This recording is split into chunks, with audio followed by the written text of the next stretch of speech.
Muy bien, creo que ya es el horario convenido. Muy buenas tardes a todos y a todas. Bienvenidos a este evento, a la presentación del libro La historia fiscal y monetaria de América Latina, y en particular la discusión del capítulo de Venezuela de ese libro. En nombre de la Universidad Católica Andrés Bello y en nombre del decanato de la Facultad de Ciencias Económicas y Sociales y del Departamento de Economía de la Universidad Católica, les doy a todos la más cordial bienvenida.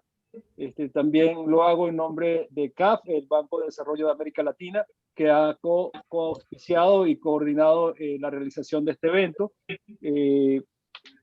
Sean todos muy bienvenidos. En esta oportunidad, bueno, tenemos un evento importante, además con unos ponentes que yo diría de primerísima línea. Tenemos muy rara vez en Venezuela la posibilidad de discutir temas profundos, temas importantes, pero además con expositores de la categoría con la que contamos hoy. Quiero agradecer públicamente al profesor Tim Kehoe y al profesor Diego Restuccia por haber aceptado nuestra invitación, y también a la profesora, de la doctora Adriana Arriaza, quien es la directora de estudios macroeconómicos de CAF, el Banco de Desarrollo de América Latina, y los comentarios que van a estar a cargo de Manuel Toledo, que es economista principal también de la Dirección de Estudios Macroeconómicos de CAF, Banco de Desarrollo de América Latina. La doctora Adriana Arriaza va a fungir como moderadora de estas presentaciones. Adriana es, por supuesto, una economista muy reconocida, economista venezolana de amplísima trayectoria profesional, académica, docente, de un amplio recorrido. Ella tiene un doctorado en la Universidad de Brown y y es ahora la directora de estudios macroeconómicos de CAF, y antes fue investigadora del Banco Central de Venezuela. El doctor Tim Kehoe, que nos acompaña hoy para presentar el libro que ha estado coordinando, no necesita demasiada introducción. Su trayectoria habla por sí solo. Tiene una amplísima trayectoria, muy relevante además, muy prolífica en trabajos de investigación, en artículos arbitrados con libros y otras publicaciones. Es actualmente profesor de economía de la Universidad de Minnesota y ha sido advisor de la Reserva Federal de los Estados Unidos en Minneapolis, pero también advisor de varios países latinoamericanos y europeos. El doctor Kehoe ha estado coordinando junto con Juan Pablo Nicolini desde hace unos años esta publicación, que es, yo diría que es el primer intento por compilar de manera sistemática y bajo un marco analítico único la historia fiscal y monetaria de una región que ha estado caracterizada por innumerables y sucesivas crisis económicas. Entonces, esta es la publicación que vamos a discutir en la tarde de hoy, bajo el libro que estuvo bajo su coordinación. Y el capítulo de Venezuela va a ser comentado, mejor dicho, presentado por su autor, que es el doctor Diego Restuccia. Diego es también un economista de amplísima y reconocida trayectoria profesional y docente y académica. Ha ocupado diversas posiciones académicas. Actualmente es profesor de economía de la Universidad de Toronto. Tiene un doctorado en la Universidad de Minnesota, pero además Diego es de la casa. Diego es canadiense, pero también, sobre todo, es venezolano. Vivió en Venezuela casi toda su infancia y su adolescencia, y es economista de esta universidad, de la Universidad Católica Andrés Bello. Así que estamos particularmente contentos de tener a Diego hoy conversando, ¿no? Entonces, sin más, Yo voy a dejarlo ahora con la doctora Adriana Arriaza, quien va a fungir de moderadora del evento. En nombre de todos, muchísimas gracias. Adelante. Gracias, Omar. Buenas tardes a todos. Es un placer servir como moderadora en este evento organizado por IPAD y CAP para presentar el libro Historia Monetaria y Fiscal de América Latina entre 1960 y 2017. La publicación documenta el decepcionante desempeño de América Latina en términos de convergencia a niveles de ingresos más elevados, reconocido incluso por pensadores con visiones tan opuestas como Galeano y Vargas Llosa, como citan en el libro. La hipótesis fundamental del libro es que las crisis económicas en América Latina se han derivado de políticas macrofiscales deficientes y que la herencia de estas crisis explica buena parte de la volatilidad y el estancamiento económico de la región. Para corroborar esto, y esto yo creo que es la gran virtud del libro, se construye un marco analítico que parte de la ecuación presupuestaria del gobierno y considera la interdependencia entre las políticas fiscales y monetarias. Bajo este marco único se evalúa de forma sistemática el desempeño de las variables fiscales y monetarias a lo largo del periodo para las principales economías de América del Sur y México. Esto permite construir narrativas para entender las decisiones de política en distintos momentos del tiempo en cada uno de estos países y, por supuesto, las consecuencias económicas de ello. Sin duda, el caso de Venezuela, que es el caso que nos va a presentar Diego, es muy ilustrativo de la conducción de las políticas macrofiscales, siendo quizás un caso de éxito por determinado periodo y un caso de estrepitoso fracaso más recientemente, con el último episodio, que ha sido uno de los colapsos económicos más significativos de la historia reciente. Yo creo que esta va a ser una discusión sumamente interesante y productiva, y sin más, los dejo con Tim Quijo y Diego Restucia. Tim. Perfecto. Muchas gracias y buenas tardes. Es un honor para mí estar aquí con ustedes y quiero agradecer a Omar y Manuel por organizar esto, la Universidad Católica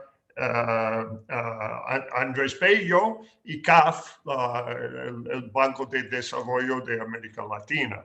Y muchas gracias a doctora Arriaza por la introducción, porque la verdad es que ella ha ayudado a mí en empezar mi introducción. Ahora paso.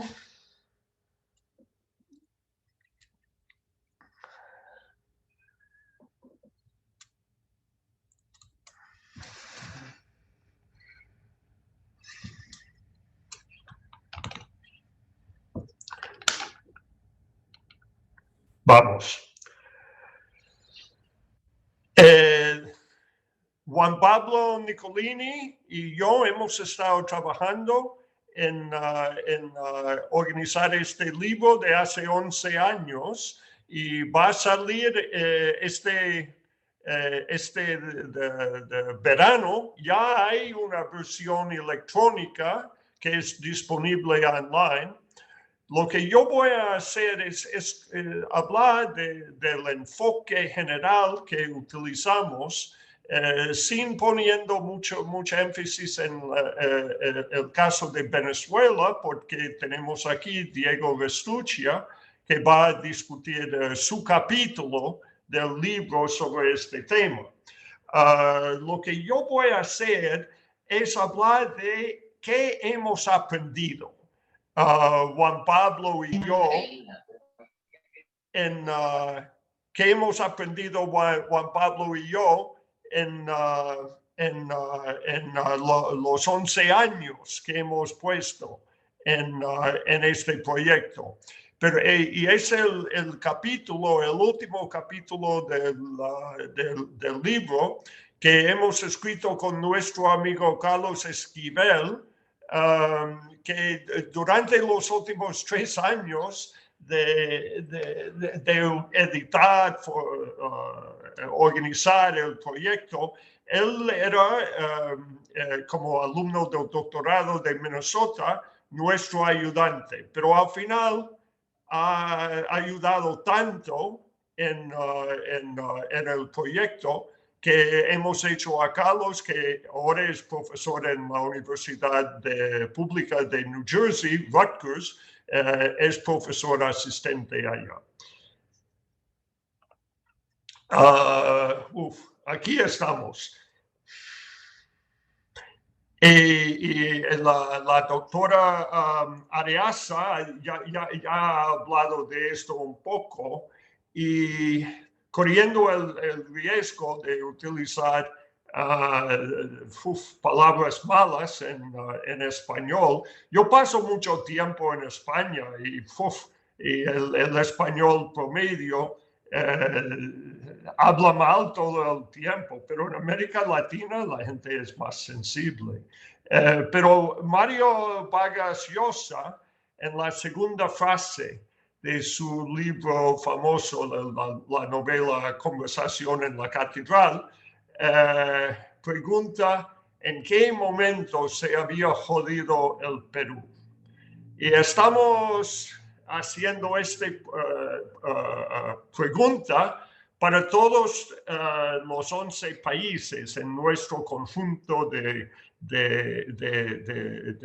países de América Latina, que son los 10 países principales en América del Sur y más México. En el futuro nos gustaría extender esto un poco más a la América Central y el Caribe. Pero esto dependía mucho en nuestras amistades, en organizar el proyecto.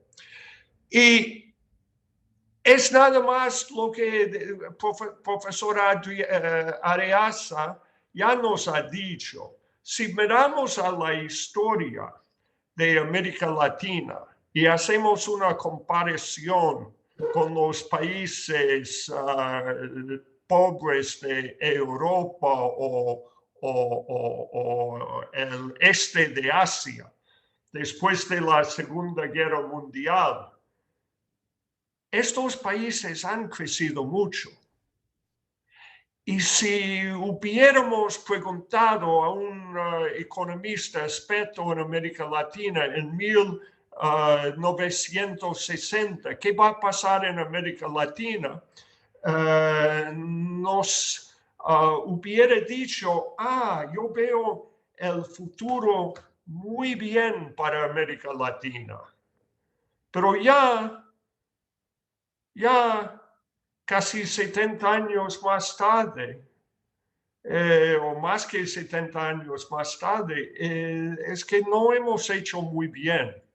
Y en particular, el periodo que tenemos aquí, entre 1970 y 2000, América Latina ha retrasado, es que no ha crecido, no ha ganado nada, no ha disminuido nada la distancia económica con los Estados Unidos.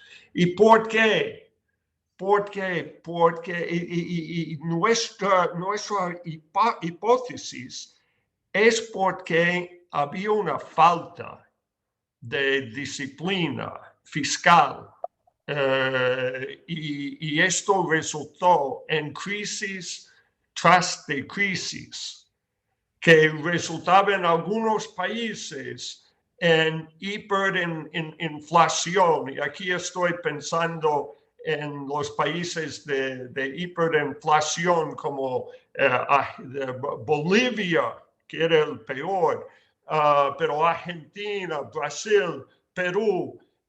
Y Chile no estaba a este nivel, pero mucha inflación. Pero los otros países, incluyendo Venezuela, como sabemos, ya tiene hiperinflación a un nivel mucho más grande que estos otros países.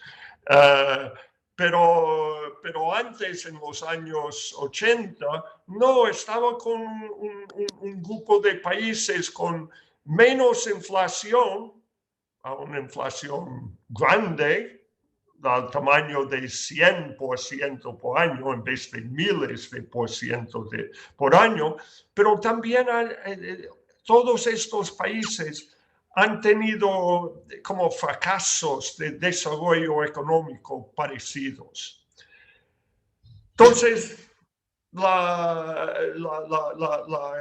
hipótesis fundamental es que aunque las crisis en América Latina eran distintas, todos eran el resultado de políticas fiscales mal formuladas o mal implementadas.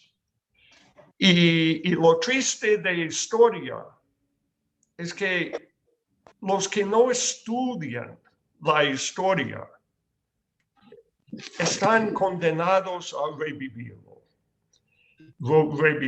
Y esto va a ocurrir en el futuro. Entonces, lo interesante para Juan Pablo y yo, haciendo esto 10 años y trabajando y viajando por América Latina, es ver las manifestaciones de este error. Han sido muy distintas entre países. Es que cada política mala que puedes imaginar de política fiscal, un país u otro en América Latina ha intentado de utilizarlo. Mira, no voy a pasar ningún tiempo con la contabilidad de presupuestos del gobierno, pero para darte cómo va nuestro enfoque, miramos a las cuentas del gobierno, de dónde sale el dinero y a dónde va el dinero. Y si alguien está interesado, puede echar un vistazo a mi página web que se puede localizar por Google fácilmente. Y en la primera página, buscar el capítulo de introducción del libro. Ya hay un working paper allá. Escrito por Juan Pablo, por Tom Sargent, el premio Nobel, y mí. Y ver que estamos utilizando un enfoque de investigación que Sargent utilizó para estudiar la relación entre política fiscal y política monetaria en los años 80 en los Estados Unidos, al final de los 70 y 80 en los Estados Unidos. Y hemos modificado esto para incorporar aspectos de política en América Latina que son distintas, como bonos denominados en otra moneda, como la importancia del tipo de cambio nominal peso-dólar en determinar el valor de deuda y todo. Entonces, solamente que voy a hacer es presentar los resultados de este tipo de análisis en el caso de un país. Los detalles todos están en el último capítulo del libro. Vale. Y yo voy a hablar, porque yo sé que Diego va a hablar de Venezuela. Yo voy a hablar de lo que pasó en México en 1982. ¿Y por qué eso? Porque la crisis que empezó en México en 82, después creció a ser la década perdida para toda América Latina. México quebró en agosto de 1982, es decir, suspendió pagos en su deuda externa que estaba en bancos, estaba denominada en bancos y estaba en bancos en los Estados Unidos y el Reino Unido. Y vamos a ver, y esto todavía es un tema en lo cual Juan Pablo, Carlos y otro amigo nuestro que está terminando el doctorado aquí, Víctor Almeida, un brasileño, porque es difícil entender exactamente por qué México quebró. Y utilizamos esto, nuestra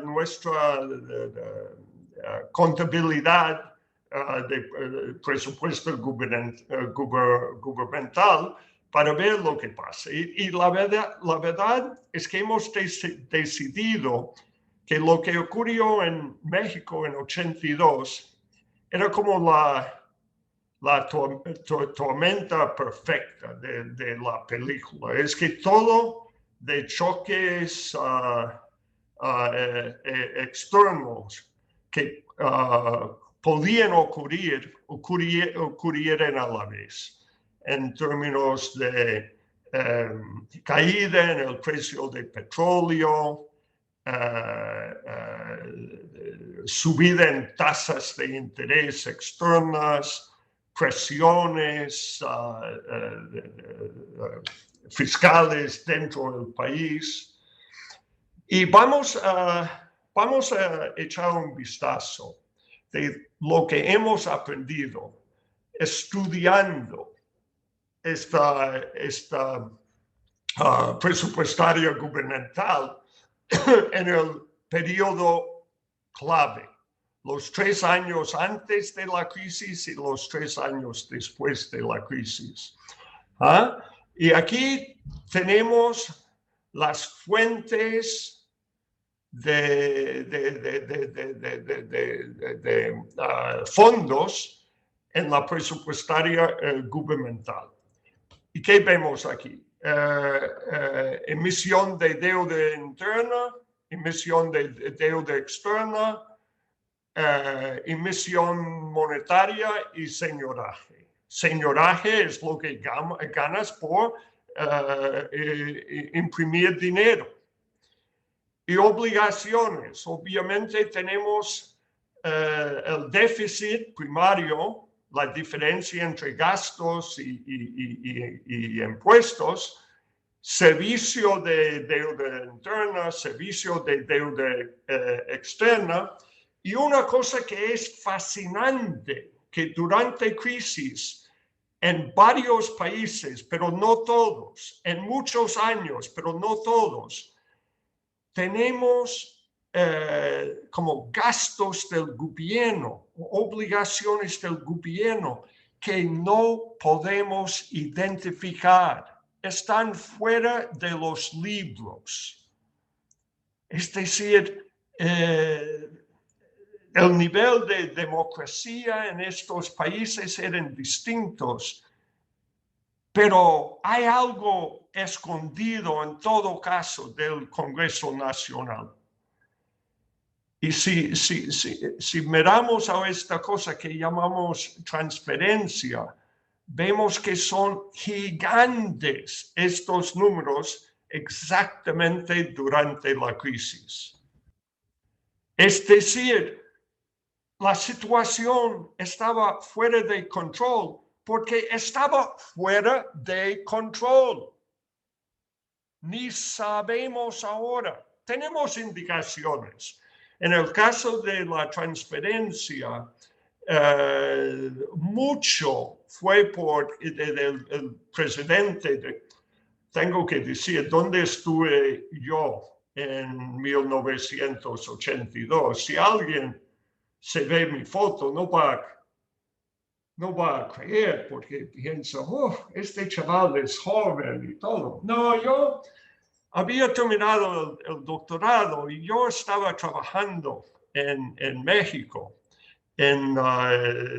durante los veranos y de vez en cuando viajando allá con mi compañero del doctorado, Jaime Serapuche, que después era el secretario de Comercio, el secretario de Hacienda.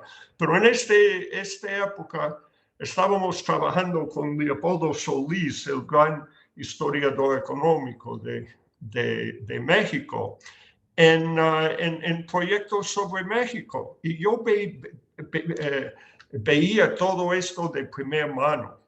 ¿Qué pasó en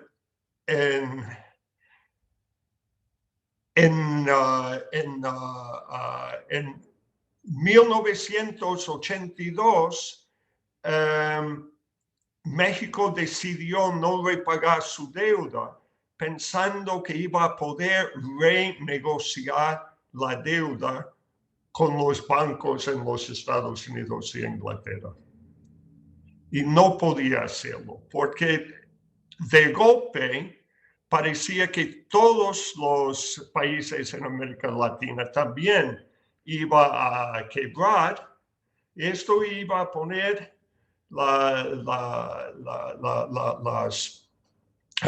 los bancos en los Estados Unidos en peligro.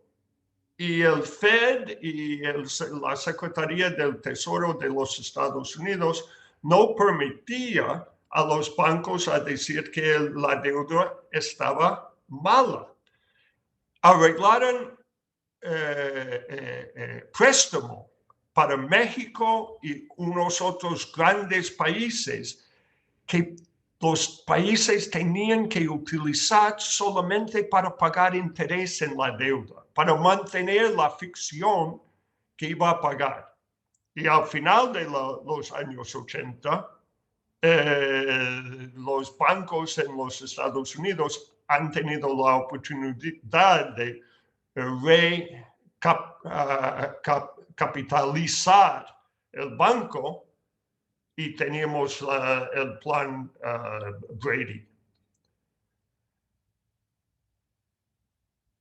Yo estoy me poniendo tan animado y emocionado, pero el problema es que tengo que parar y dejar a Diego a contarles la historia en la cual ustedes tienen más interés.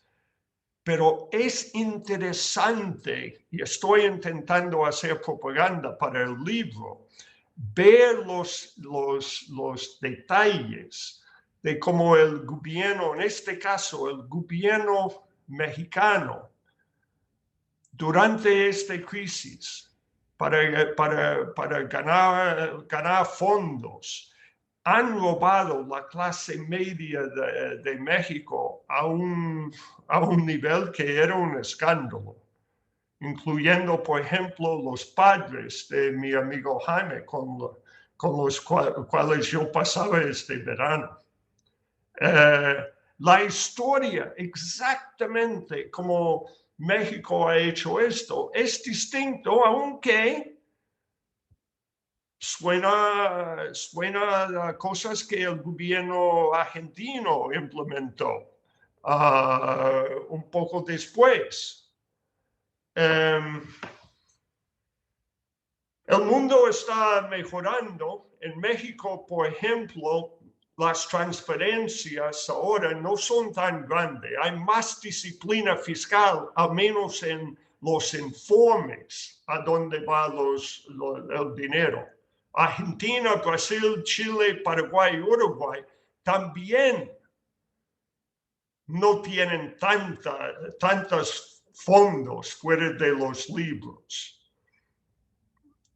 Y esto esto da a los agentes privados, y ustedes entienden esto mucho más que yo ahora. Durante una crisis de este estilo, los agentes privados, en vez de pensar en aumentar la productividad, van pasando todo el día trabajando en captar las ventas. Y esto es malo para un país. Vale, yo puedo hablar todo el día sobre eso, pero yo voy a pasar la palabra a mi amigo Diego.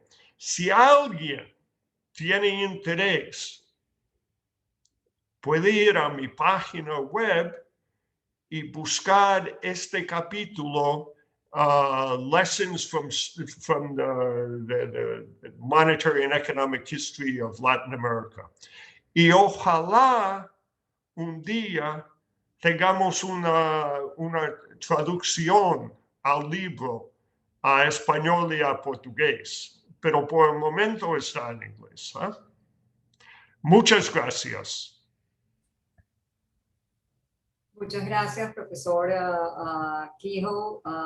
Muy interesante la ponencia. Sin duda, en la región hemos experimentado con cualquier mala política que uno pueda pensar, y eso naturalmente ha tenido consecuencias. Y esta, como el diablo está en los detalles, y este tema de la transparencia en las cuentas públicas y las consecuencias de estas transferencias que han estado fuera del presupuesto en muchos casos, pues por supuesto han tenido un impacto relevante en las finanzas públicas y en los resultados en la región. Y vamos a ver a continuación en el caso de Venezuela cómo el envío más reciente, pues esto también ha sido significativo, ¿no? El uso de las transferencias y las consecuencias que ello ha tenido. Diego, vamos contigo, adelante.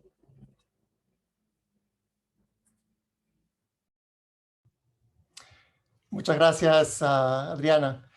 Y muchas gracias por la invitación a participar en este evento. Es un gran placer estar de nuevo, aunque sea virtualmente, en la Católica y ver tantos buenos amigos que están participando en el evento. Y además un honor realmente compartir esta charla con el señor Tim Quijo, con el cual hemos compartido muchos años, tanto en este trabajo como ya en Minnesota durante los estudios. Muy bien, el caso de Venezuela.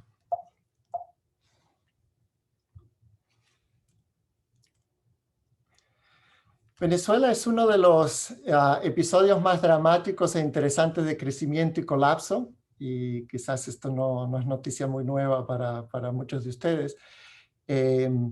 Y esto es un episodio que ocurre durante un periodo relativamente corto de tiempo, y en ese sentido es muy interesante estudiar esta experiencia, porque es una experiencia que requiere una explicación de un crecimiento importante a la vez de un colapso posterior.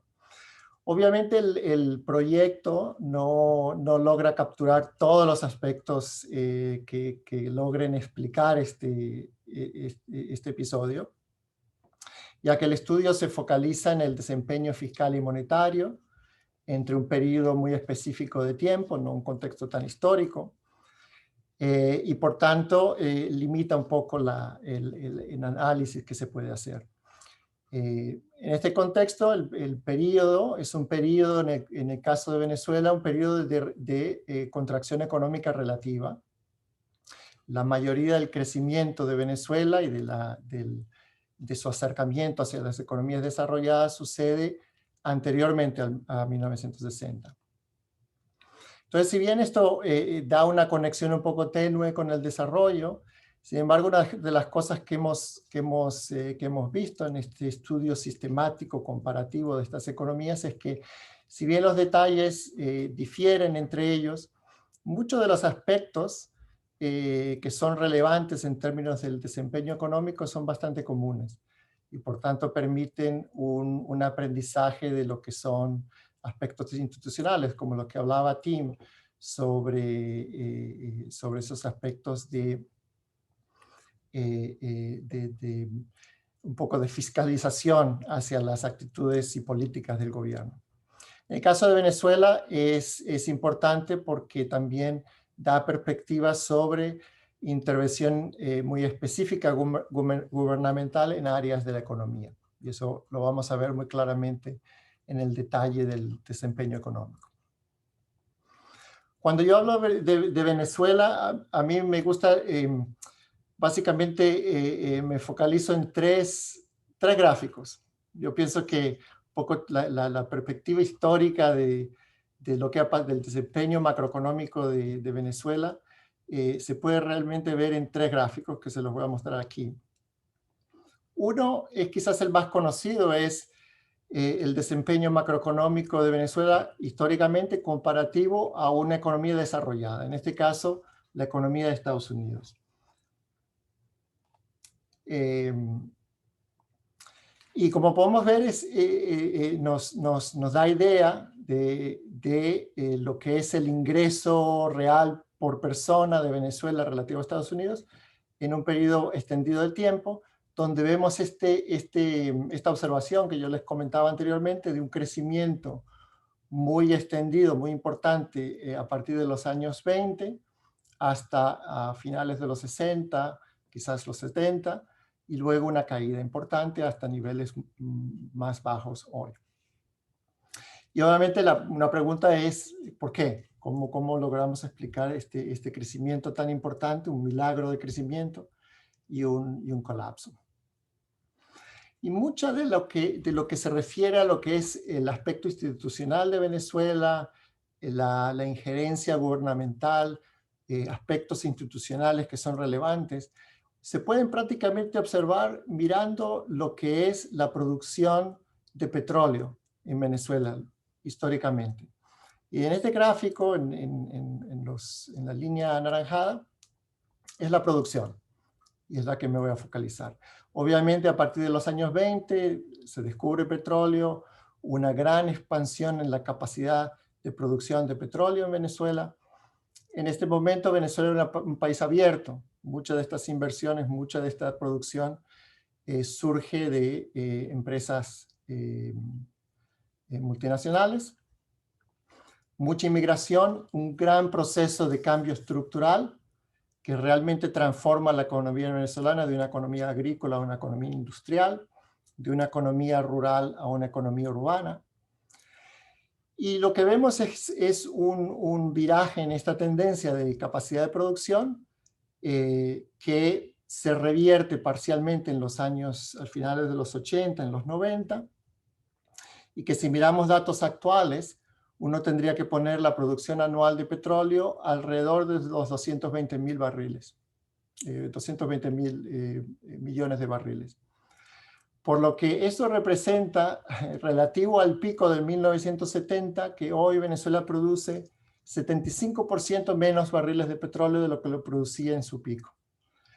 Y si lo miramos relativo al pico del 1998, es un poco menos de 70%. Es decir, una gran contracción en lo que es la actividad, lo que fue la actividad principal en Venezuela, relativo a los años 70. Perdón. Obviamente, uno de los aspectos claves que nos dan ideas a entender este viraje es el proceso de nacionalización de la industria petrolera, cuyas discusiones comenzaron alrededor de los años a finales de los 60, 70, y que concluyen con la nacionalización de la industria en el 76. Y esto es importante tenerlo en el contexto porque muchas veces tendemos a pensar en los problemas actuales como políticas actuales, y obviamente hay una conexión clara en ello, pero obviamente estos cambios estructurales venían mucho más atrás de lo que son políticas o instituciones más recientes en la economía venezolana. el último gráfico de esta perspectiva es el hecho de que los precios del petróleo cambiaron sustancialmente a mediados de los 70. El precio del petróleo era realmente estable hasta aproximadamente el 74, donde se produce un cambio en el nivel de los precios de petróleo y otro cambio que se traduce en los años a mediados de los 2000. Esto va a ser importante porque si vemos los episodios de deuda en el caso venezolano, tiene mucho que ver con estos cambios en el precio del petróleo, cambios en la cantidad de recursos que son manejados por parte del gobierno. Ok. Entonces, el trabajo tiene dos componentes. Uno es una descripción del desenvolvimiento macroeconómico, y esto lo voy a hacer con una serie de gráficos. Y la otra parte es el proceso de contabilidad gubernamental que comentó Tim. Entonces, un poco para resumir, porque voy a ir por estos gráficos un poco rápido, si uno quisiera ver en qué momento se jodió Venezuela, como dice Tim en su acolación a Mario Vargas Llosa, uno puede separar el periodo en dos, aunque quizás exactamente la fecha de ese quiebre puede diferir si uno mira, por ejemplo, lo que es el cambio en la estructura petrolera o lo que es el cambio en la nacionalización. Pero básicamente entre el 60 y el 77, dentro del periodo que estamos estudiando, vemos un crecimiento del Producto Real por persona de 2%. No es un milagro, no es un gran acercamiento a países, y es de hecho menor a lo que eran las décadas anteriores en Venezuela.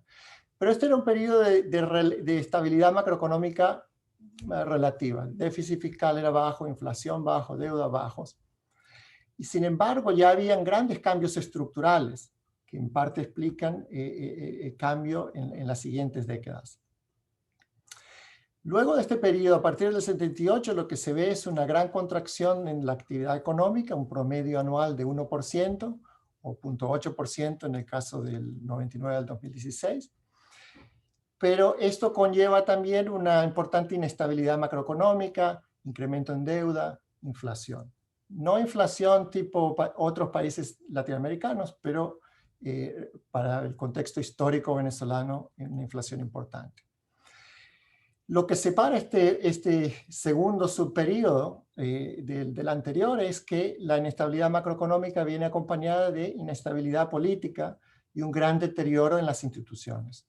Y esto ha exacerbado los problemas macroeconómicos sustancialmente, al punto que hoy en día Venezuela tiene indicadores macroeconómicos que son, en términos de inflación, tan malos como aquellos episodios de hiperinflación que se vieron en Latinoamérica. Y esto a pesar de un gran boom petrolero en el medio de este periodo.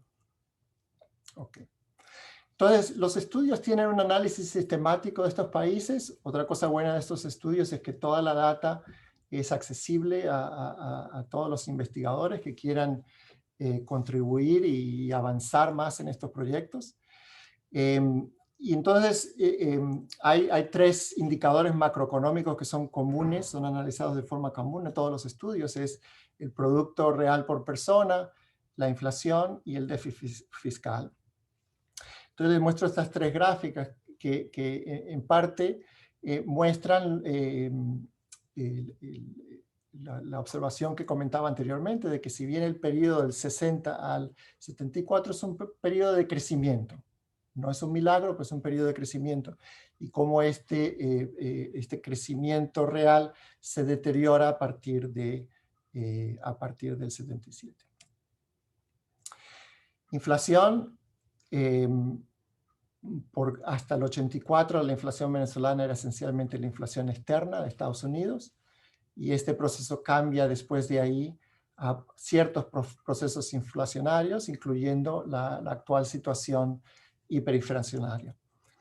Es interesante que en conectar estos procesos inflacionarios con estadísticos fiscales y monetarios es difícil en el contexto de una economía como la venezolana, en donde hay muchos periodos de control de precios control de la actividad económica en general, pero control de precios.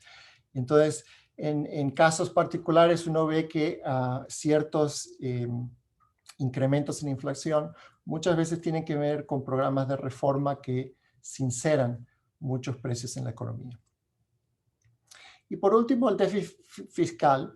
Y este es otro elemento que es muy distinto a lo que es las economías típicas latinoamericanas, porque si miramos el déficit primario, que no incluye los intereses por el pago de deuda, Venezuela no tiene déficits sistemáticos, al menos en la tradición de economías como la Argentina o como la de México, y por tanto sus crisis son distintas, han sido distintas en esa naturaleza del desempeño macroeconómico. Obviamente, crisis que se generaron a partir de pagos de deuda son más importantes dentro de ciertos subperiodos, pero estos déficits no son sistemáticos.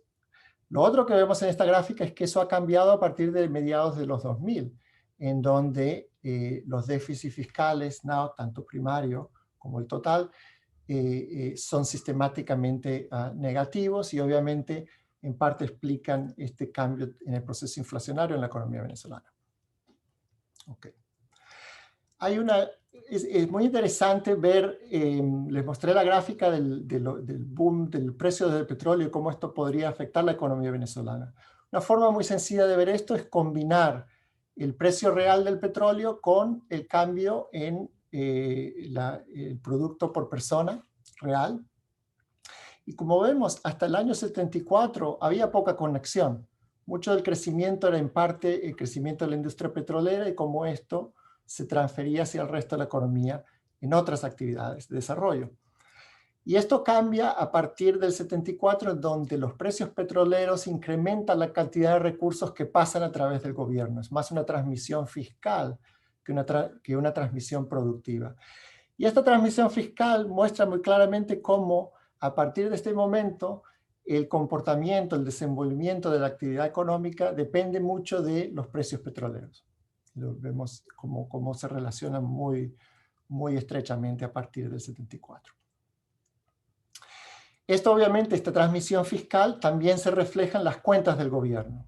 Si miramos en lo que son los ingresos del gobierno, eran relativamente estables a un nivel de aproximadamente 16 puntos del PIB y se incrementan a más de 22% del PIB y con una alta volatilidad.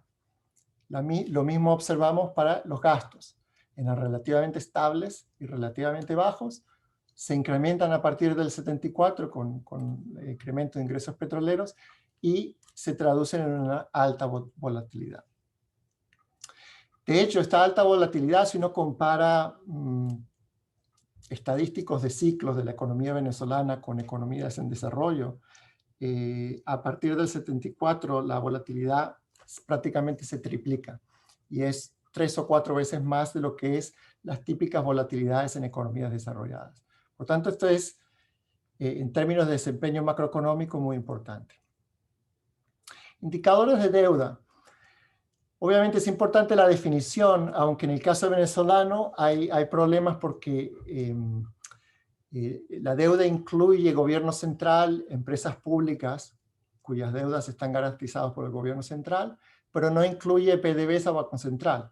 Estos eran organismos que tradicionalmente no recogían deuda. Pero obviamente esto ha cambiado en el último periodo, entonces es importante tener esto en cuenta. Y como dijo Tim, uno podría clasificar la deuda de muchas maneras. En el caso venezolano es relevante lo que es la interna y externa.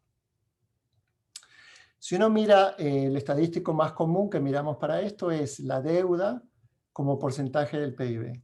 Hay muchos problemas en este estadístico, como es obvio ahora que discutimos las magnitudes de deudas en términos de lo que está pasando con la pandemia. En el caso venezolano, o en el caso de Latinoamérica en general, es más problemático por el hecho de que mucha de la deuda es accedida en moneda extranjera y por tanto entra la discusión de cómo medir esa moneda extranjera. En el caso venezolano seguimos la convención de las cuentas gubernamentales, que es usar la tasa de cambio. pero es obvio que la tasa de cambio, usar la tasa de cambio oficial.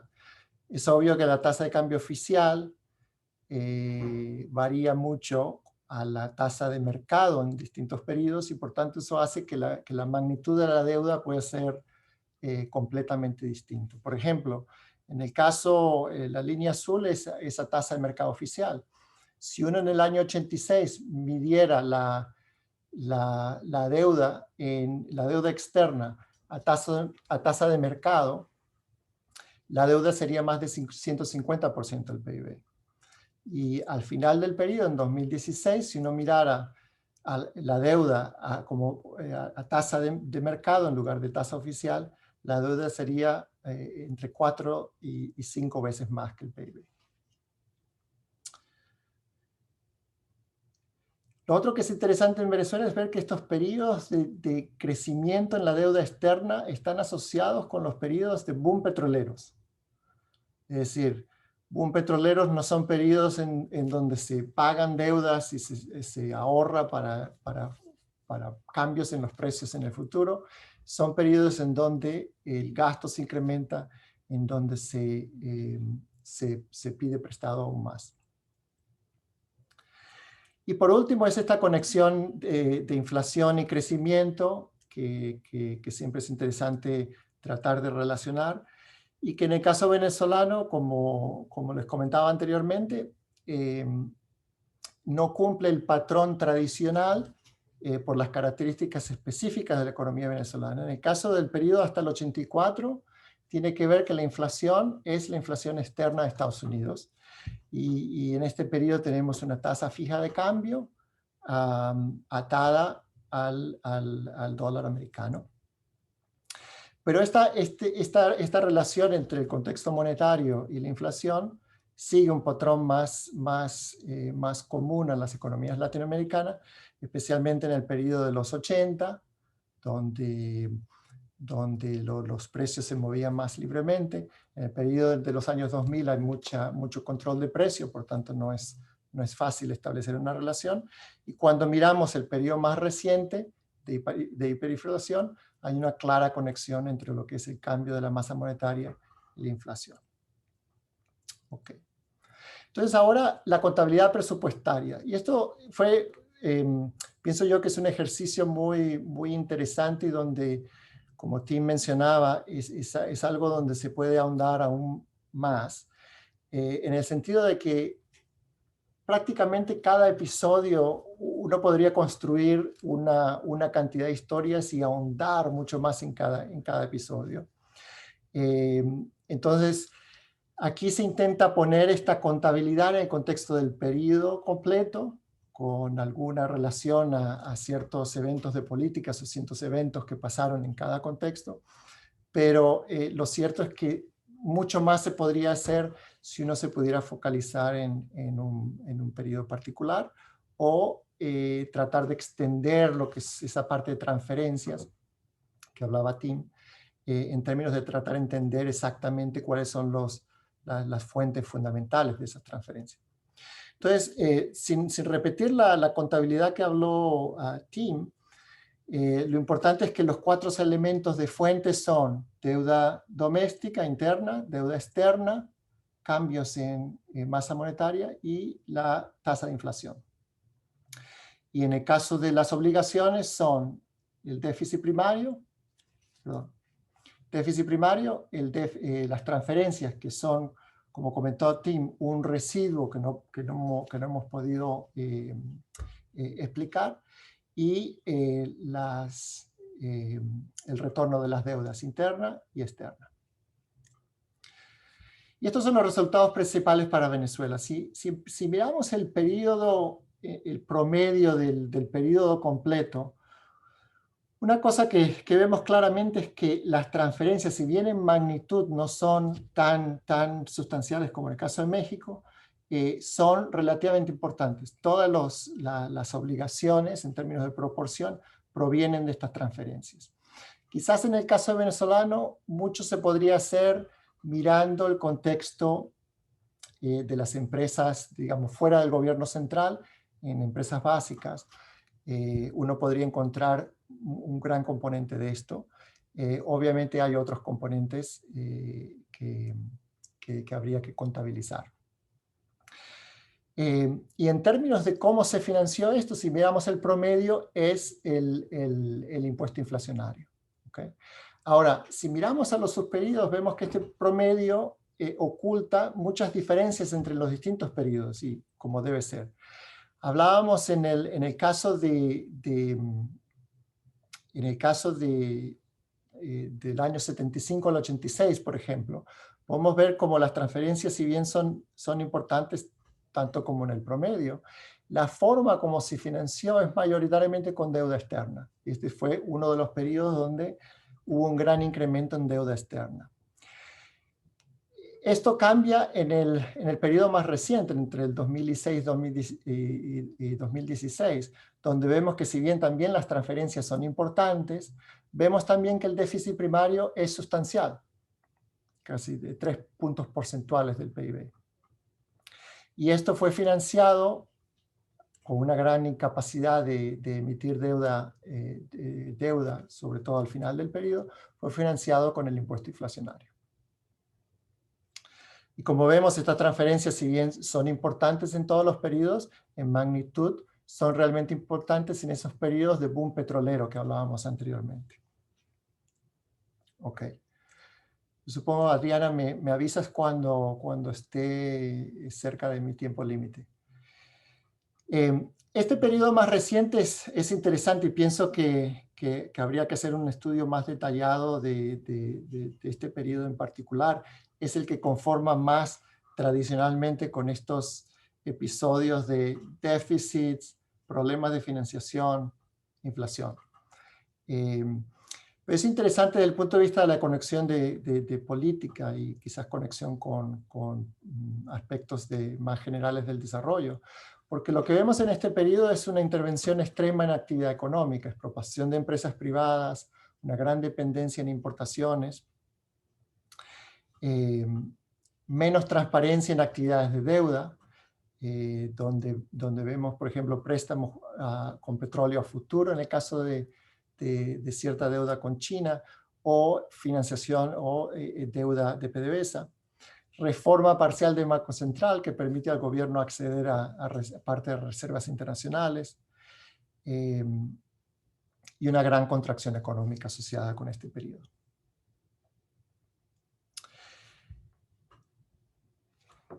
Ok. Quizás para terminar, un elemento que no es tan fácil de ver en reportar estas transferencias, y creo que es común a muchos países, es que se ve año a año se ve mucha volatilidad.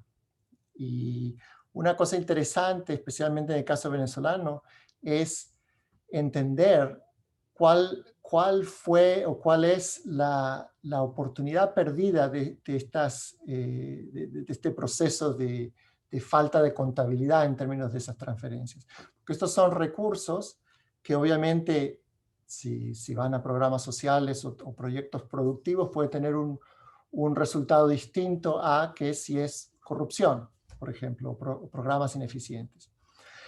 Pero es difícil establecer un criterio de cómo esto puede haber afectado la dinámica de deuda o la oportunidad perdida de utilizar esos recursos de manera distinta.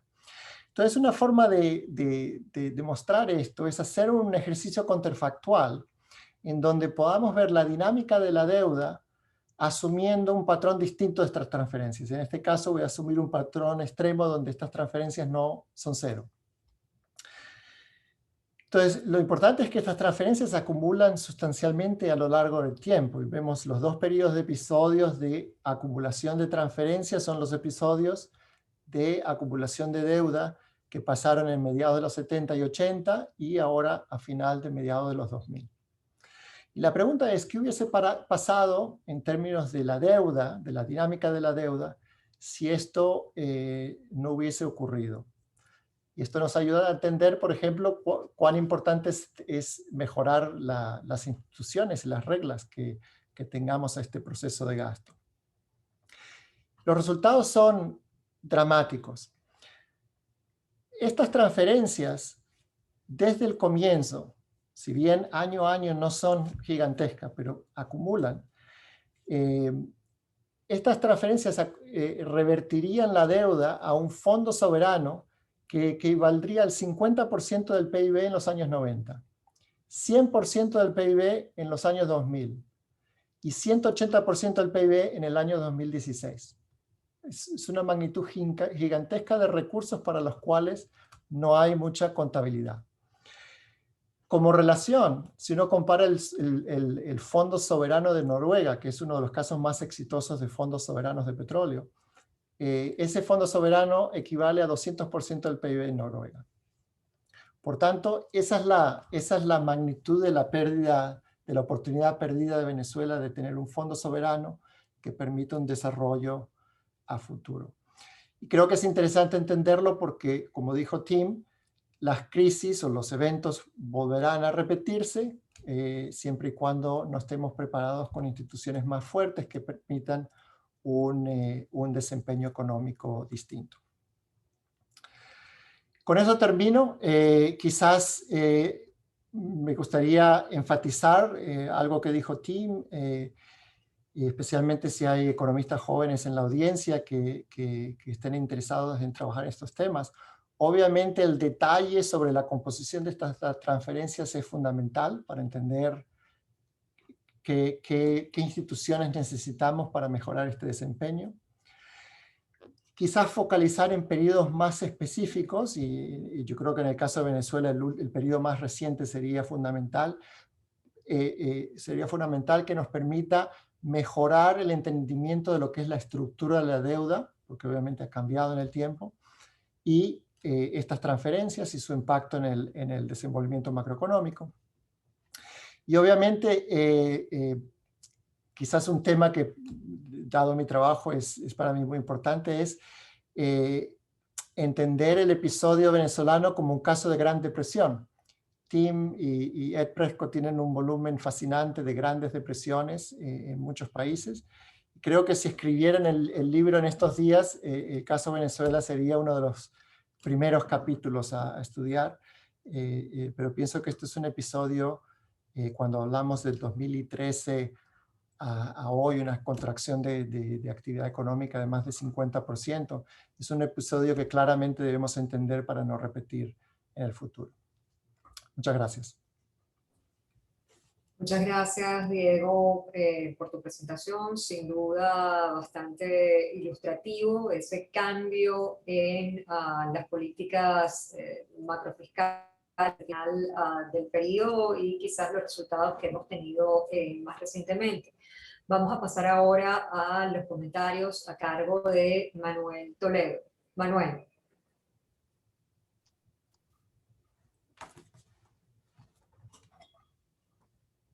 Buenas tardes. Es un placer, poder comentar nuevamente este trabajo. No es la primera vez. De hecho, lo hice hace como 3 o 4 años. Me fui a las láminas viejas, no entendí nada, así que tuve que rehacerlas. Déjenme compartir una pequeña presentación.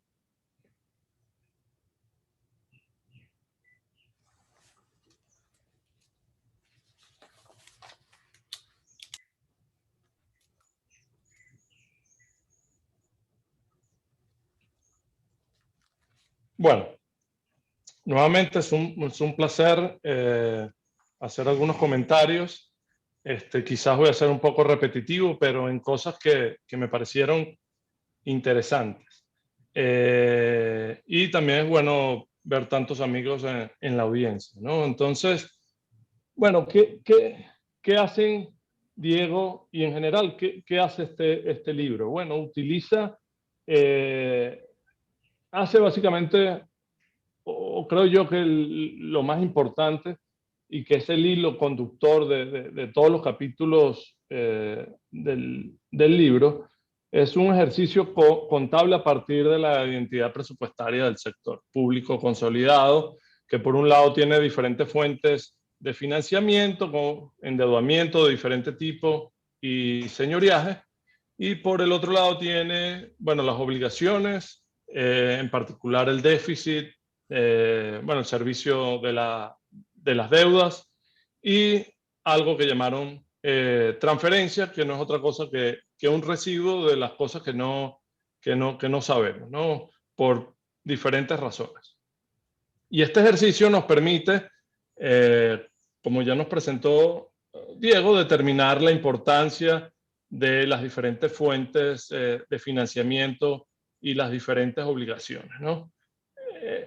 Bueno, y a partir de ese ejercicio de contabilidad, creo que en el caso de Venezuela, que quizás es común para otros países de la región, encontramos lo que a mi juicio son los dos resultados principales, ¿no? Por el lado del financiamiento, el señoriaje o más en general, o el impuesto a inflación o más en general el señoriaje es la principal fuente de recursos, especialmente desde finales de los 80. Como ya vimos antes de ese periodo, en los 70, la deuda, el endeudamiento sirvió como principal fuente de financiamiento. Bueno, y ese resultado refleja la dominancia fiscal de la política monetaria en este periodo, y especialmente, como ya veremos o como hemos visto, en los últimos años, especialmente en los últimos 5 años, que lamentablemente no están en el análisis, cuando hemos sufrido este proceso hiperinflacionario. Por el lado de las obligaciones, las transferencias, este residuo que les comentaba, juegan un papel predominante, ¿no? Y esto refleja, por supuesto, gasto extra presupuestario y quizás más importante, lo cual es relevante para futuras reformas, la opacidad del presupuesto, ¿no? De todo el proceso fiscal. Y también refleja lo inadecuado del arreglo institucional que liga la política fiscal, o que relaciona la política fiscal y la política monetaria, ¿no? Entonces, a mi juicio, esos son los dos resultados principales, pero creo que hay que hacer algunas observaciones que, bueno, que ya Diego ha mencionado. Y el primero, o la primera observación es un poco, sería súper interesante, o mejor dicho, esto abre esta pregunta, sería súper interesante conocer qué factores están dentro de estas transferencias, detrás de este residuo. Por ejemplo, en los últimos años sabemos que Fonden, Bandes, el Fondo Chino, PDVSA, Misiones, etcétera, etcétera, han ejecutado gastos fuera de los libros, ¿no? Y habría, o sería interesante, si existen esos datos, o si es posible de alguna manera, un trabajo detectivesco, lograr esos datos, bueno, hacer algo como lo que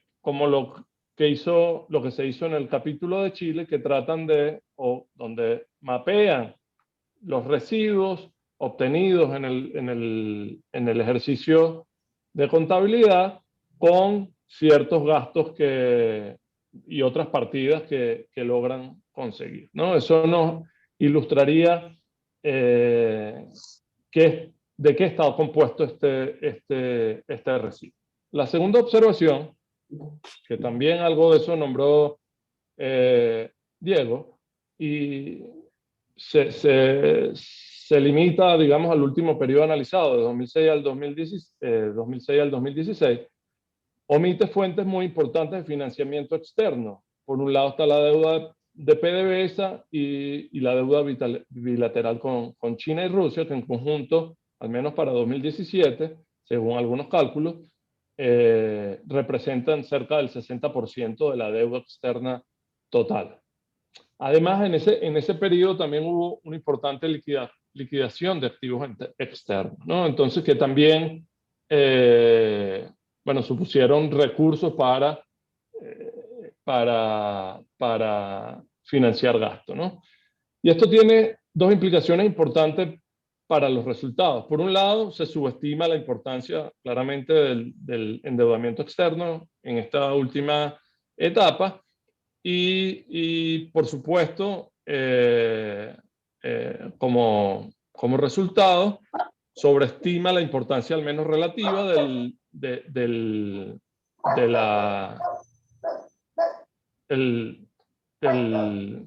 financiamiento monetario. Pero por otro lado, subestima el término residual o las transferencias. Si metiéramos esas deudas adicionales, tendríamos un residuo mucho más grande, ¿no? Lo cual reflejaría o le daría mayor importancia a estos gastos extra presupuestarios. Y la tercera observación tiene que ver con estos últimos comentarios, o sea, segunda observación. En ese mismo periodo, 2006-2016, quizás podemos dividirlo en tres subperiodos. Uno hasta 2011, donde el gasto o el déficit se estaba financiando a través de endeudamiento, y ahí entra el endeudamiento de PDVSA y los fondos que ya mencioné, que fue un periodo con inflación relativamente moderada y estable para los estándares de Venezuela, ¿no? Luego un segundo periodo de 2012 a 2015, cuando ya se habían prácticamente cerrado las fuentes de endeudamiento, pero fue un periodo donde hubo liquidación de activos externos que ayudaron conjuntamente con financiamiento monetario el financiamiento del gasto. Y en ese periodo hubo una aceleración de la inflación a partir de 2013. Y luego entramos en el periodo 2015, que bueno, que se extiende más allá de 2016 hasta la actualidad, donde el gasto, los déficits se han financiado a través de emisión monetaria y donde, bueno, se sembró bueno, quizás eso se sembró hace tiempo, pero donde nació el proceso hiperinflacionario y donde se ha desarrollado, crecido y se ha metido esteroides, ¿no? Entonces, yo creo que, digamos, eso sería el estudio más detallado de este periodo, sería una adición muy buena a este trabajo, ¿no? Y queda como pregunta abierta. Ahora unas reflexiones finales, ¿no? Y como ya decía también Diego, bueno, creo que sobre todo estos últimos años refleja el patrón típico de las crisis latinoamericanas, ¿no? Déficit elevados y sistemáticos, endeudamiento creciente que en Venezuela ha coincidido con las épocas de boom porque se facilitan quizás las condiciones de crédito hasta que llegamos a un límite y se cierra ese chorro, ¿no? Y entonces recurrimos a financiamiento monetario que lleva a inflación. Y este proceso es muy relevante, como ya veremos más adelante. Pero podemos identificar quizás dos eslabones críticos en esta cadena. El primero, déficit sistemáticos y elevados. Y elevados gastos extra presupuestarios, en inglés off the books, ¿no? La pregunta es por qué tenemos estos déficits sistemáticos tan grandes, ¿no? Entonces, esto probablemente se debe, como mencionaba al principio, a un arreglo institucional inadecuado donde, que se caracteriza por una falta de control por parte de otros órganos del Estado, ¿no? Entonces, que permiten precisamente esos déficits sistemáticos y transferencias tan grandes. El otro eslabón importante o crítico es la independencia del Banco Central, que como sabemos se agravó a partir de la reforma de 2005. había cierto grado de independencia que, bueno, se clausuró totalmente a partir de esa reforma, que determina la dominancia fiscal y, por supuesto, hace posible la monetización del déficit sin ninguna vergüenza, ¿no? Y, por supuesto, que ya, como ya sabemos, nos ha traído a esta hiperinflación. Y ahora, ¿por qué esto es importante? Bueno, porque pienso que cualquier intento para romper esta cadena que hemos descrito anteriormente, esta dinámica déficit-inflación, debe apuntar a estos eslabones críticos, ¿no?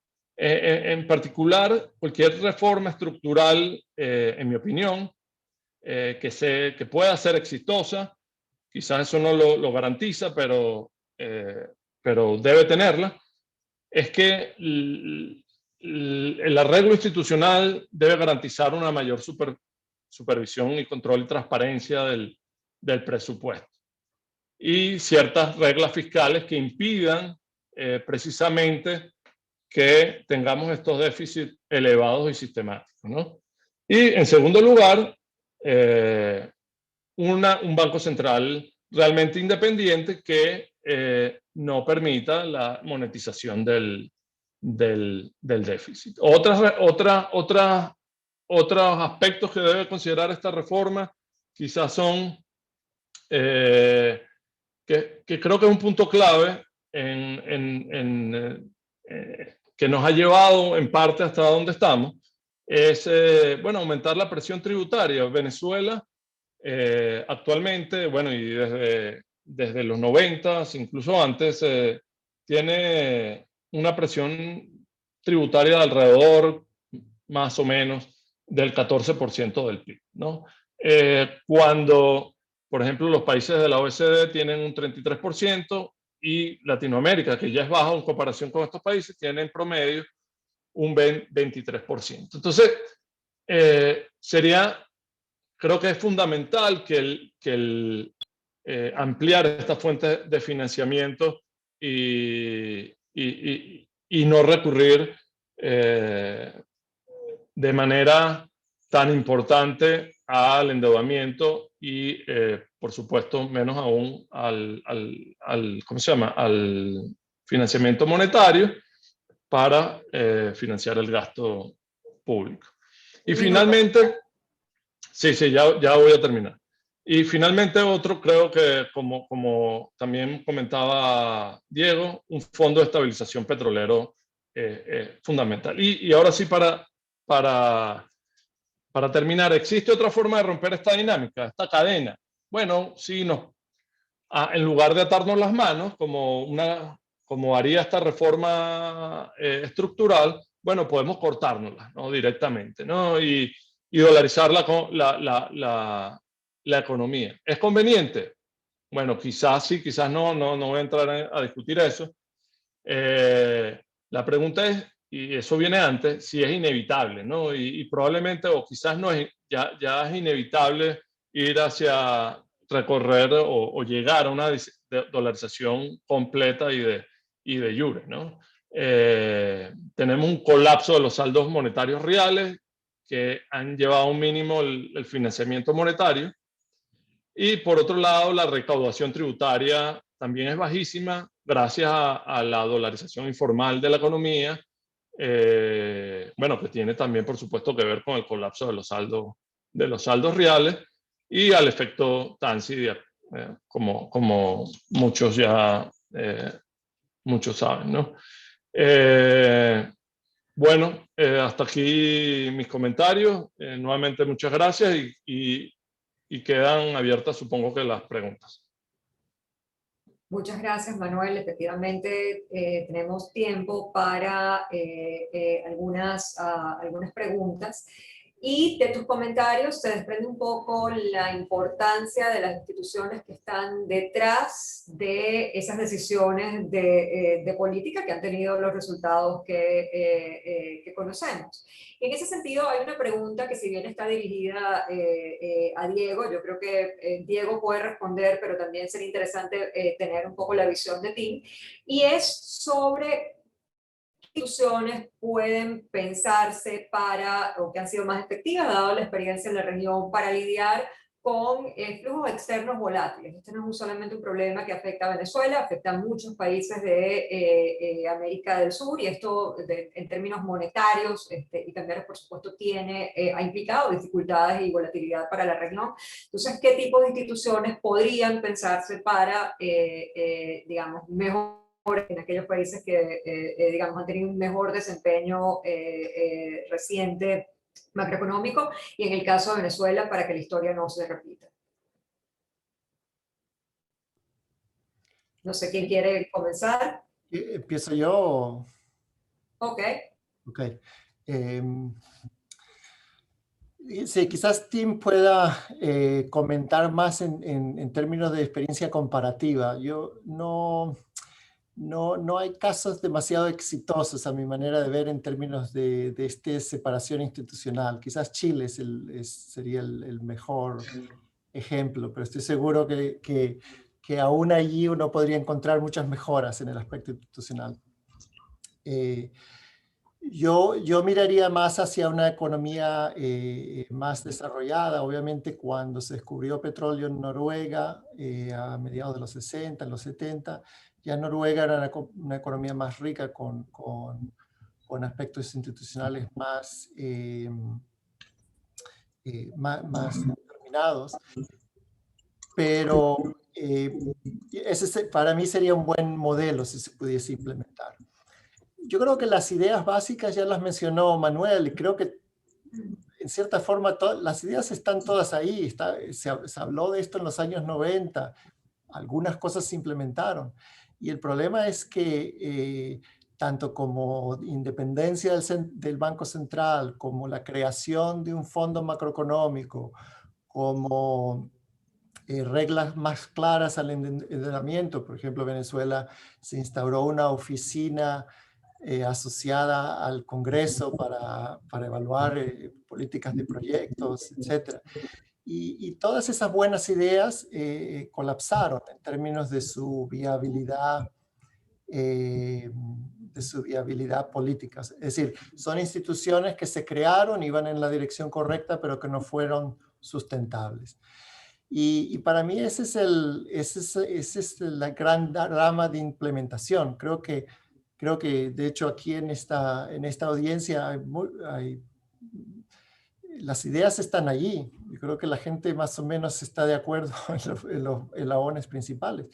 Para mí el problema es implementación, y en el caso venezolano, y creo que es algo, estamos viendo ahora en Colombia algo similar, hay una combinación entre lo que es el aspecto social, de desigualdad, y la posibilidad de implementar cierto tipo de políticas. Hasta que la democracia no esté fuerte y tengamos una forma de implementar estas políticas y que sean sustentables, es decir, no está claro que el recipe sea muy distinto. Es más una cuestión de implementación. Correcto, Diego. Gracias. ¿Sí? No, estoy completamente de acuerdo con lo que ha dicho Diego y también Manuel. Es que el secreto de estabilidad, de crecimiento, es buenas instituciones. Esto es tan fácil decir. Es tan fácil decir, pero tan difícil conseguir que tengo un poco de vergüenza decirlo, porque mira, en el caso de los Estados Unidos, yo recuerdo en en 2016, yo estaba pasando el año en México haciendo investigación con una beca. Y vivía en la CDMX, al lado de un puesto de una familia venezolana que vendían arepas estupendas, y allí yo podía ir y charlar de béisbol y todo este tipo de cosas. Pero tristemente, al final del año, Donald Trump fue elegido presidente de los Estados Unidos, y yo estaba bastante deprimido. Pero mi amigo Jaime Serra me dijo, pero Tim, no debes estar tan triste. Con las buenas instituciones que ustedes tienen en los Estados Unidos, ustedes van a sobrevivir, Trump.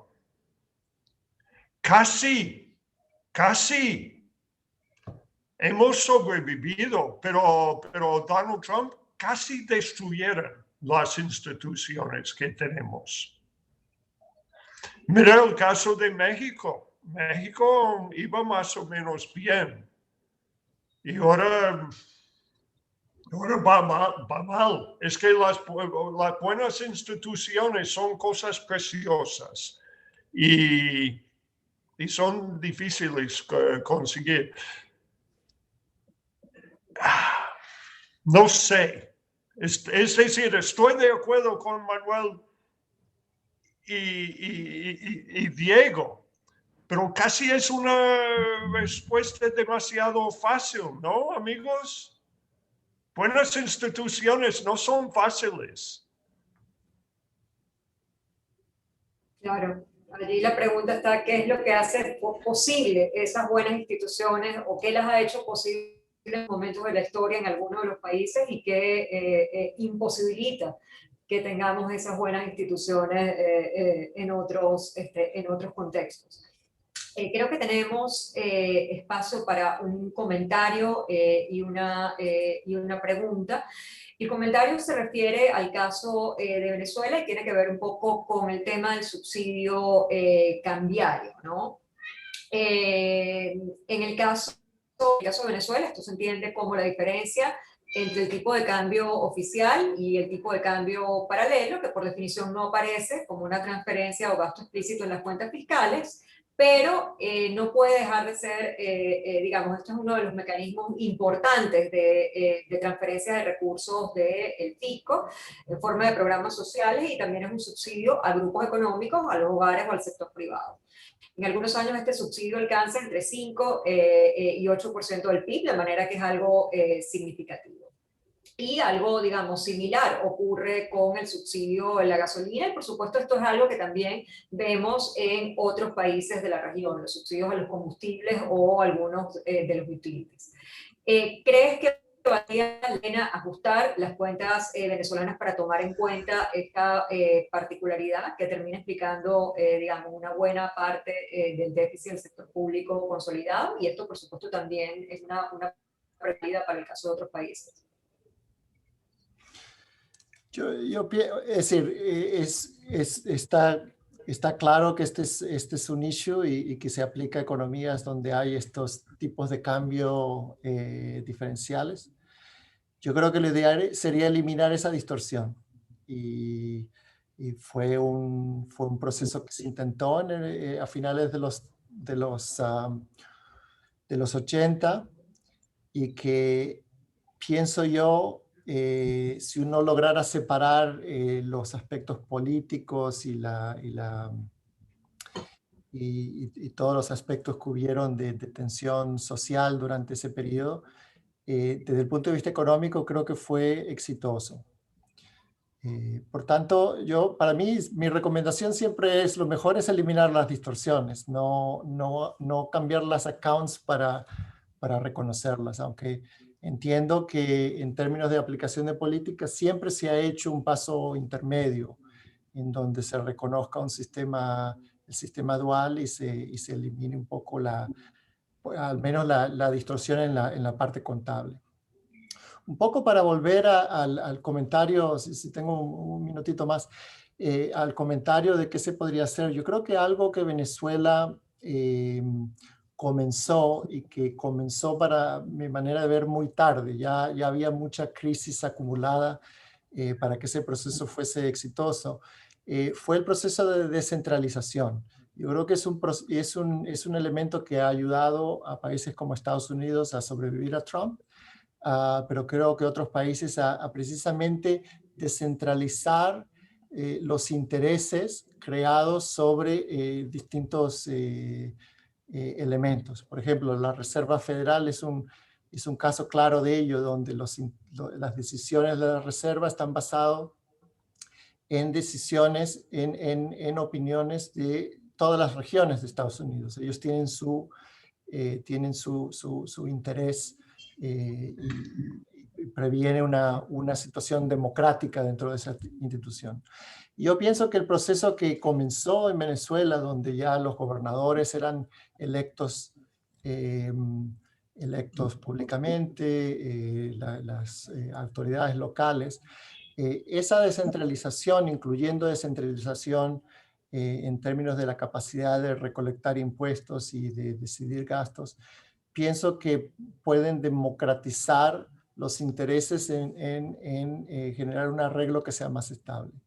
Y obviamente, de nuevo, es difícil pensar cómo podemos retomar esa senda de descentralización, pero yo creo que mirando en economías donde la democracia es más estable, son economías donde hay mucha más participación. De acuerdo, Diego, y ahí señalas un aspecto clave que tiene que ver con la tributación, ¿no?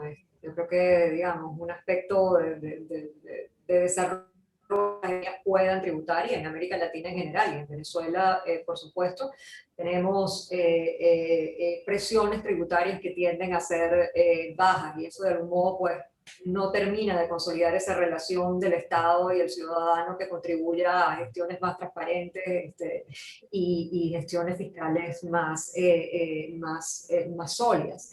Estamos un poquito sobre la hora, pero tenemos espacio para una última pregunta, también sobre Venezuela, que tiene que ver con los factores de oferta en la dinámica de inflación en Venezuela.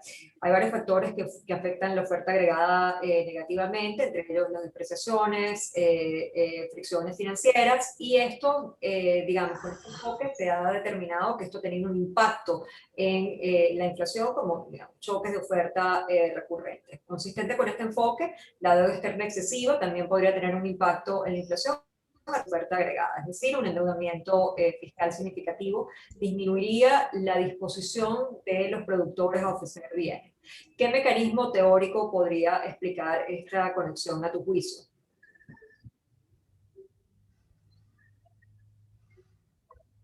No estoy seguro cómo responder eso. Tim, ¿tú tienes?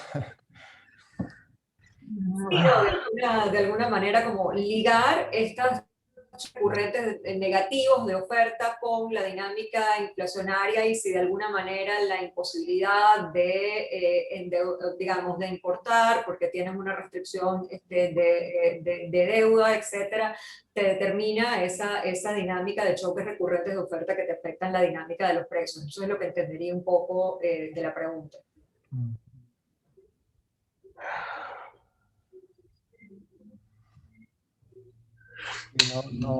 No sé cómo conceptualizarlo. Entiendo la pregunta y pienso que es posible que uno pueda racionalizar ciertos episodios en eso. Me cuesta creer que en los episodios que hemos visto de Latinoamérica, quizás Tim pueda comentar más, donde realmente es más el aspecto monetario que termina siendo el aspecto fundamental del proceso inflacionario.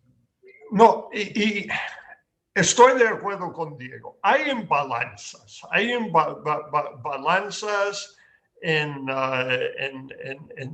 países entre demanda y oferta en varios mercados, y con la volatilidad de inflación, estos problemas son más graves. Pero yo creo que el problema de inflación es fundamental. Milton Friedman era famoso por decir inflación is always and everywhere a monetary phenomenon. Inflación es siempre y por todos lados un fenómeno monetario. Pero yo creo que es un problema fiscal, que el gobierno quiere gastar y no tiene los recursos. Y yo creo, en los casos que yo conozco mejor, en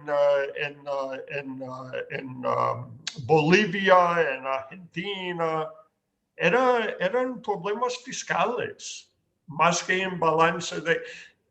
Hay más problemas de imbalance de demanda fiscal con demanda y oferta, con inflación, pero estos problemas no crean la inflación.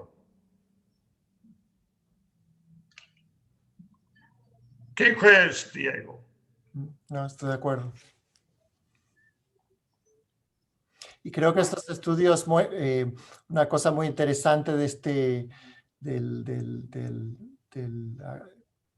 contabilidad presupuestaria es precisamente mostrar ese link entre el aspecto fiscal, especialmente, como decía Manuel, el aspecto fiscal cuando se convierte en un asunto recurrente y sistemático que pone presión a la capacidad de endeudamiento al punto donde el aspecto monetario tiene que ser la única vía de financiación y por consiguiente inflación. Y esta es una característica que vimos en Latinoamérica mucho más que en Venezuela, pero creo que el último episodio en Venezuela es un ejemplo claro de esa relación, como Sargent la llamó, la unpleasant monetary arithmetic. Muy bien, bueno, esta discusión es fascinante, pero lamentablemente creo que estamos sobre la hora para terminar la sesión. Muchísimas gracias al profesor Tim Kehoe, al profesor Diego Restucia, a Manuel Toledo, a Omar Zambrano en la Universidad Católica por este espacio para presentar este interesante libro. En el chat están colgados los accesos a la publicación y a los datos. De nuevo, muchas gracias a todos. Gracias a ustedes. Muchas gracias. Ha sido un Chao, placer. Gracias. Gracias, saludos. Muchísimas gracias. Hasta luego. Hasta luego.